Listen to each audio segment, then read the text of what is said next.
नमस्कार दोस्तों, मैं Vijay Tiwari the book society में आपका स्वागत है।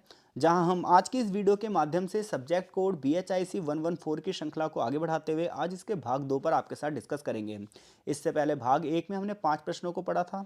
मैं आशा करता हूं कि वो पाँचों ही प्रश्न आपको अच्छे से समझ में आए होंगे। आज जो हमारा क्वेश्चन नंबर 6 है वो ये है कि साहित्य एवं कला में यथार्थवाद पर लेख लिखिए। इससे पहले मैं इस क्वेश्चन के आंसर की ओर बढ़ूं, मैं आपको ये समझा देता हूं कि भाई यथार्थवाद का मतलब क्या होता है। तो देखो, दो शब्द होते हैं, एक होता है आदर्शवाद और एक होता है यथार्थवाद। जहां पर भी आदर्शवादी शब्द आ जाए तो समझ जाना कि व्यक्ति अपनी काल्पनिक जो इच्छाएं हैं उसे व्यक्त करना चाहता है, जिसमें वो क्या करेगा, उस लोक की बात करेगा, धर्म पर संबंधित बातें करेगा। जबकि जब हम यथार्थवाद की बात करेंगे तो यथार्थवाद इस लोक की बात होगी। यथार्थवाद का मतलब होता है इंग्लिश में रियलिज्म। रियलिज्म का मतलब है कि वास्तविकता पर आधारित चीजें, और वास्तविकता पर आधारित वो चीजें होती हैं जिनका संबंध मानव केंद्रित होता है, उसमें ईश्वरीय जो व्यवस्था है वो नहीं होती है।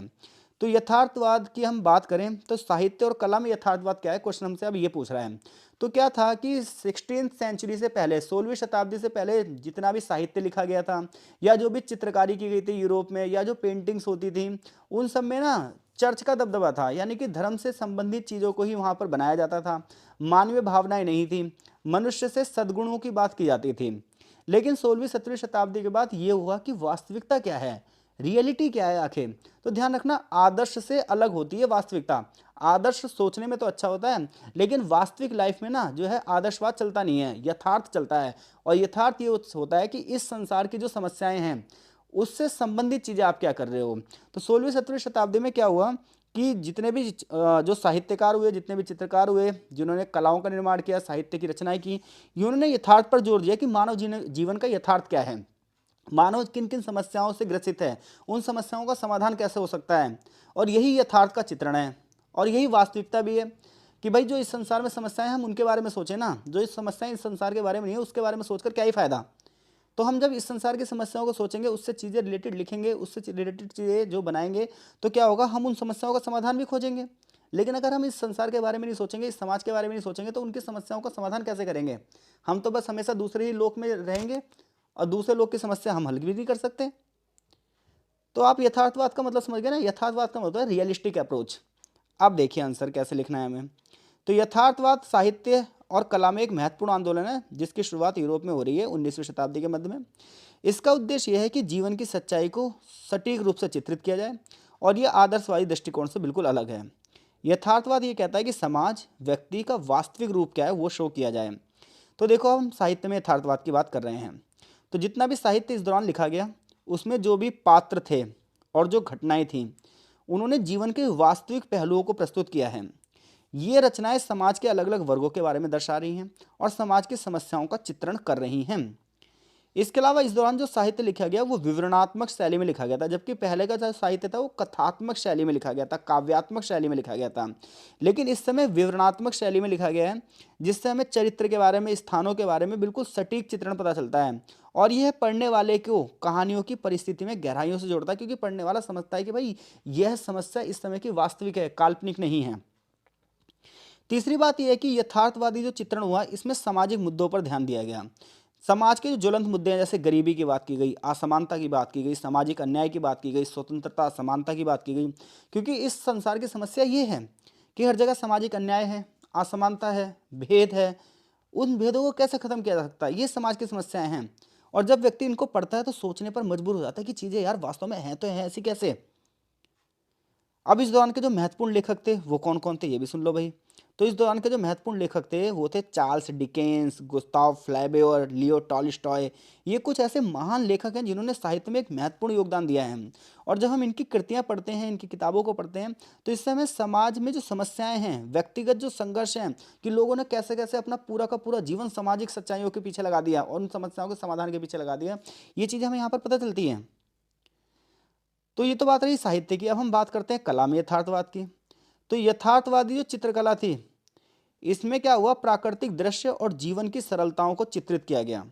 जो अब कलाकार रचना कर रहा है उसमें वो जीवन के दृश्य दिखा रहा है, श्रमजीवी वर्ग, मजदूर वर्ग के जीवन का चित्रण कर रहा है, उनकी समस्याओं को शो कर रहा है, विषय की वास्तविकता पर दिखाया जा रहा है। अब सुंदरता के आदर्शों को तोड़ा जा रहा है और वास्तविकता सामने लाई जा रही है। और ध्यान रखना, इंसान पूरे जीवन भ्रम में रहता है। वो क्या करता है, सौंदर्य के आदर्शों को अपने मन से जलाने लगता है कि ये चीजें ऐसी होंगी, ये चीजें ऐसी होंगी, ये चीजें ऐसी होंगी। लेकिन जब वो समाज को रियलिटी में देखता है तो वास्तविकता से उसके सामना होता है और फिर व्यक्ति निराश हो जाता है। तो व्यक्ति की निराशा का सबसे बड़ा कारण यह है कि व्यक्ति वास्तविकता से भागना चाहता है और वो सुंदरता के आदर्श अपनी कल्पनाओं में ला देता है। लेकिन इस समय की जो कला थी, इस समय की जो किताबें थी, उन्होंने सुंदरता के इन आदर्शों को तोड़ दिया। क्योंकि समाज में क्या था, समाज में तो बुद्ध ने भी कहा था सर्व दुखम, हर जगह दुखी दुख है। लेकिन हम अपनी वास्तविकता को समझना ही नहीं चाहते। लेकिन इस दौरान की जो कलाएं थी वो इसी वास्तविकता को दिखा रही थी कि समाज में देखिए गरीबी कितनी है, समाज में देखिए अन्याय कितना है। और ये सब चीजें कलाओं के माध्यम से दिखाई जा रही है, मानव जीवन के दुखों को दिखाया जा रहा है। इस दौरान के प्रमुख कलाकार कौन से थे, तो इनके नाम भी सुन लो भाई। Jean Francois Millet, Gustave Courbet, Edouard Monet, ऐसे कुछ कलाकार हैं जिन्होंने इस दौरान की कला में एक महत्वपूर्ण भूमिका निभाई थी। इन्होंने समाज की दैनिक जीवन की समस्याओं का अवलोकन प्रस्तुत किया था। यथार्थवादी कला ने समाज के महत्वपूर्ण मुद्दों को उजागर किया है और समाज सुधारों के प्रति प्रयासों को प्रेरित किया है। निष्कर्ष ये निकलता है कि यथार्थवाद ने साहित्य और कला को एक नई दिशा प्रदान करी है और वास्तविकता का सच्चाई से चित्रण किया है। यह आंदोलन समाज के जटिल और महत्वपूर्ण पहलुओं को सामने लेकर आया है और पाठकों यानी कि पढ़ने वालों और दर्शकों यानी कि देखने वालों को भी इन्होंने जागरूक किया है। मैं आशा करता हूं कि पेपर में अगर ये क्वेश्चन आया तो आप बेहतरीन तरीके से लिख दोगे। क्वेश्चन नंबर 7 की ओर चलते हैं। क्वेश्चन नंबर हमारा 7 ये है कि रूस में बोल्शेविक क्रांति का महत्व बताओ। तो आप सभी को पता है कि व्लादिमीर लेनिन के नेतृत्व में सन 1917 में रूस में एक क्रांति हुई जिसे हम बोल्शेविक क्रांति या रूसी क्रांति या अक्टूबर क्रांति के नाम से जानते हैं। इस क्रांति ने सिर्फ रूस ही नहीं बल्कि विश्व की राजनीति पर प्रभाव डाला है, विश्व के समाज पर प्रभाव डाला है और विश्व की अर्थव्यवस्था पर प्रभाव डाला है। यह क्रांति जार के शासन का अंत का कारण बनी थी। तो रूस में क्या था, रूस में जार निकोलस का शासन था और जो जार था ये पता है क्या था, ये लग्जरी लाइफ जीता था और जनता को इसने युद्ध में झोंक दिया था। तो ये जो जनता थी ये तो बेचारी मरे जा रही थी और राजा लग्जरी लाइफ जी रहा है। इधर जो व्लादिमीर लेनिन है इन्होंने क्या करा, समाज में अपनी पैठ को बड़ा किया और इनके बहुत सारे फॉलोअर हो गए। इन्होंने मजदूरों को और किसानों को इकट्ठा किया। इन्होंने कहा अगर मजदूर और किसान अपने लिए न्याय चाहते हैं तो उन्हें जारशाही को खत्म करना पड़ेगा, सारे जमींदारों से जमीनें छीन ली होगी और बराबर बराबर सब में बांट देनी होगी, तभी सामाजिक न्याय की स्थापना हो सकती है। अब भाई बस इनके इन भाषण से क्या हुआ कि सारे जो मजदूर थे, सारे किसान थे, ये इकट्ठे हो गए। इन्होंने मिलकर एक बोल्शेविक पार्टी बना दी और इनका उद्देश्य था कि हमें समाज में समानता लेकर आनी है और सारी चीज़ें गवर्नमेंट सेक्टर में हो जानी है और फिर सरकार सबके भले के लिए काम करेगी। फिर क्या हुआ, 1917 में क्रांति हो गई और जार शासन का अंत हो गया। तो बोल्शेविक क्रांति ने सदियों से, शताब्दियों से चला आ रहा था जार शासन, उसे अंत कर दिया और एक निरंकुश शासन प्रणाली को खत्म कर दिया। इनका मानना था जार की जो पॉलिसीज हैं उससे समाज में असमानता फैल रही है और ये चाहते थे समाज में समानता लाएं। और इसके बाद 15 देशों का एक ग्रुप बना और उस ग्रुप का नाम क्या था, सोवियत संघ। तो सोवियत संघ का उदय हुआ। तो देखो बोल्शेविक क्रांति का महत्व क्या है, तो बोल्शेविक क्रांति का पहली बात तो यह है कि जार का शासन खत्म हो गया और सोवियत संघ का उदय हो गया। 15 देशों का एक ग्रुप बना और इनकी विचारधारा थी साम्यवादी। और साम्यवादी विचारधारा का मतलब यह है कि हम आर्थिक समानता स्थापित करेंगे, अमीरी गरीबी के भेद को खत्म करेंगे। पूरे विश्व में साम्यवाद को फैलाने की बात हुई।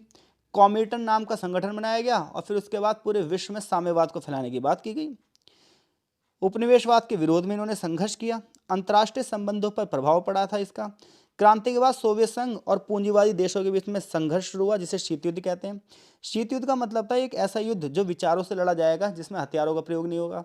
तो अमेरिका एक तरफ प्राइवेट सेक्टर को बढ़ावा दे रहा था, पूंजीवाद को बढ़ावा दे रहा था, और सोवियत संघ दूसरी तरफ साम्यवाद को बढ़ावा दे रहा था। तो बोल्शेविक क्रांति ने शीत युद्ध की नींव रखी और लगभग अगले 40-50 साल तक विश्व की जो राजनीति थी वो कहीं ना कहीं शीत युद्ध के आसपास घूमती रही। बोल्शेविक क्रांति का अगला महत्व यह है कि भूमि सुधार किया गया। सोवियत शासन में भूमि सुधार किया गया, सामूहिक कृषि अपनाई गई, बड़े पैमाने पर जमींदारों को जमीनों से बेदखल किया गया और गरीबों में जमीनें बांटी गई। इसका उद्देश्य यह था कि आर्थिक समानता स्थापित की जाए। रोजगार को बढ़ावा दिया गया। सोवियत संघ में यह था कि प्रत्येक व्यक्ति को रोजगार मिलेगा और सरकार बेसिक नीड पूरा करेगी। लेकिन मानव अधिकार की बात करें, इनका विरोध हुआ क्योंकि जो लोग भी इस पार्टी के विरोध में थे उन सबको मार दिया गया। तो निष्कर्ष ये निकलता है कि बोल्शेविक क्रांति का महत्व बहुत बड़ा है। इसने समाज को भी प्रभावित किया है, अर्थव्यवस्था को भी प्रभावित किया है, राजनीतिक व्यवस्था को भी प्रभावित किया और पूरे विश्व की राजनीति को इसने प्रभावित किया है। अगला क्वेश्चन मोस्ट इंपोर्टेंट क्वेश्चन में से एक है। क्वेश्चन ये पूछ रहा है आपसे कि इटली में फांसीवाद का उदय क्यों हुआ। तो देखो भाई, पहला विश्व युद्ध हुआ 1914 से लेकर 1918 तक, ठीक है भाई। और इस विश्व युद्ध में इटली जो था वो विजयी देशों के पक्ष में था, यानी कि जो देश युद्ध जीते थे उनके साथ ही था इटली। लेकिन इटली को वो प्रॉफिट नहीं मिला जितना प्रॉफिट मिलना चाहिए था। परिणाम ये हुआ कि इटली असंतुष्ट हो गया और इटली में महंगाई बेरोजगारी बहुत तेज गति से बढ़ने लगी, जनता विरोध करने लगी। ऐसे में एक व्यक्ति थे जिनका नाम था बेनिटो मुसोलिनी। इन्होंने एक नई पार्टी बनाई, फांसीवादी पार्टी, और ये सत्ता में आए। आखिर ये पार्टी सत्ता में क्यों आई, ये सुनो। फांसीवादी विचारधारा एक तानाशाही विचारधारा है जिन्होंने अपनी विचारधारा के समर्थकों को छोड़कर बाकी सबको मौत की नींद सुला दिया। और आगे चलकर जब सेकंड वर्ल्ड वॉर हुआ तो जर्मनी के साथ मिलकर इन्होंने युद्ध भी लड़ा। तो बेनिटो मुसोलिनी के उदय के कारण क्या थे, फांसीवादी के उदय के कारण क्या थे, चलिए जानते हैं। तो देखो, पहला पॉइंट, जब पहला विश्व युद्ध हुआ तो इटली को वर्साई की संधि से वो फायदा नहीं मिला जो फायदा चाहिए था। नए जो क्षेत्रों का कब्जा था वो इटली को नहीं मिला। तो ऐसे में ऐसा लगा कि इटली जीत तो गया लेकिन ऐसा लग रहा है हारा हुआ है।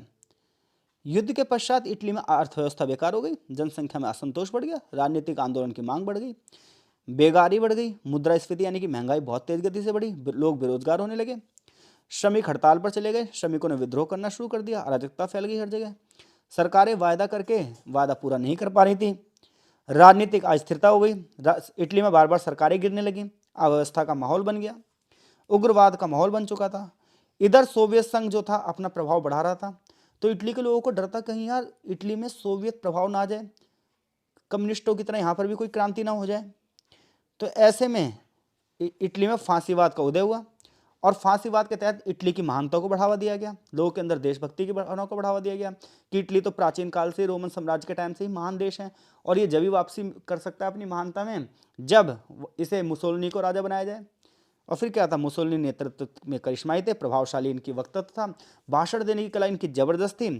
फांसीवादी पार्टी जीत गई और फिर इसने इस तरीके से इटली को आगे बढ़ाया कि सेकंड वर्ल्ड वॉर में इटली झोंक दिया गया। और सेकंड वर्ल्ड वॉर जब हुआ, दूसरा विश्व युद्ध हुआ, करोड़ों लोग यहाँ पर मारे गए। हालांकि जर्मनी, इटली की और जापान की हार हुई, लेकिन इन्होंने पूरे विश्व की राजनीति को जो युद्ध में झोंक दिया, ये उस समय की बहुत बड़ी बात थी। निष्कर्ष ये निकलता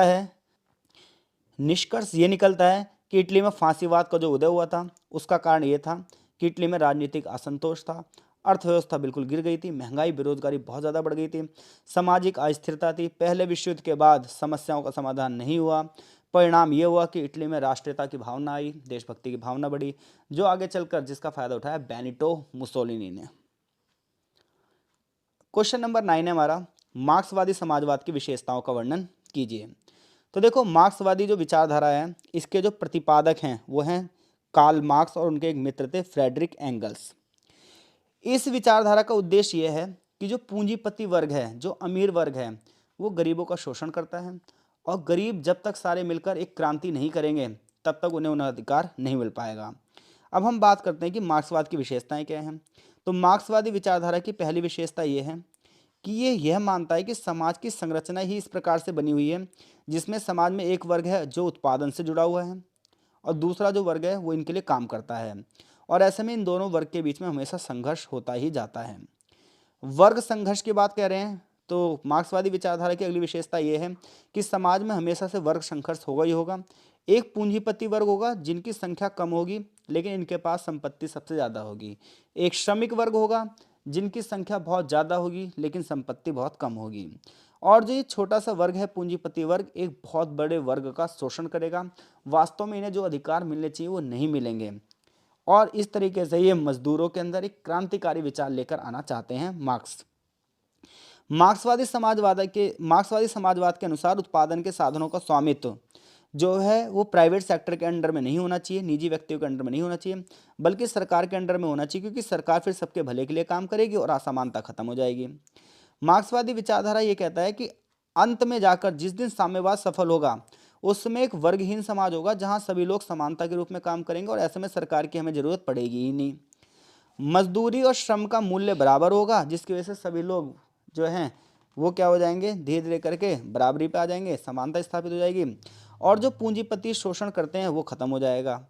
और अंतर्राष्ट्रीयतावाद, मार्क्सवादी विचारधारा ये नहीं कहती कि किसी एक छोटे से स्तर पर ही रहकर काम किया जाए, बल्कि ये विचारधारा राष्ट्रीय सीमाओं को पार करते हुए पूरे विश्व की ओर बढ़ती है। लेकिन इनका सबसे खास बात यह है कि क्रांति का सहारा लेते हैं। इनका ये मानना है कि अगर पूरे विश्व में शांति स्थापित करनी है, पूरे विश्व में समानता स्थापित करनी है, सभी लोगों को उनके अधिकार में देने हैं, तो इसके लिए खूनी क्रांति करनी होगी, क्योंकि जो पूंजीपति वर्ग है वो अपना अधिकार छोड़ेगा ही नहीं।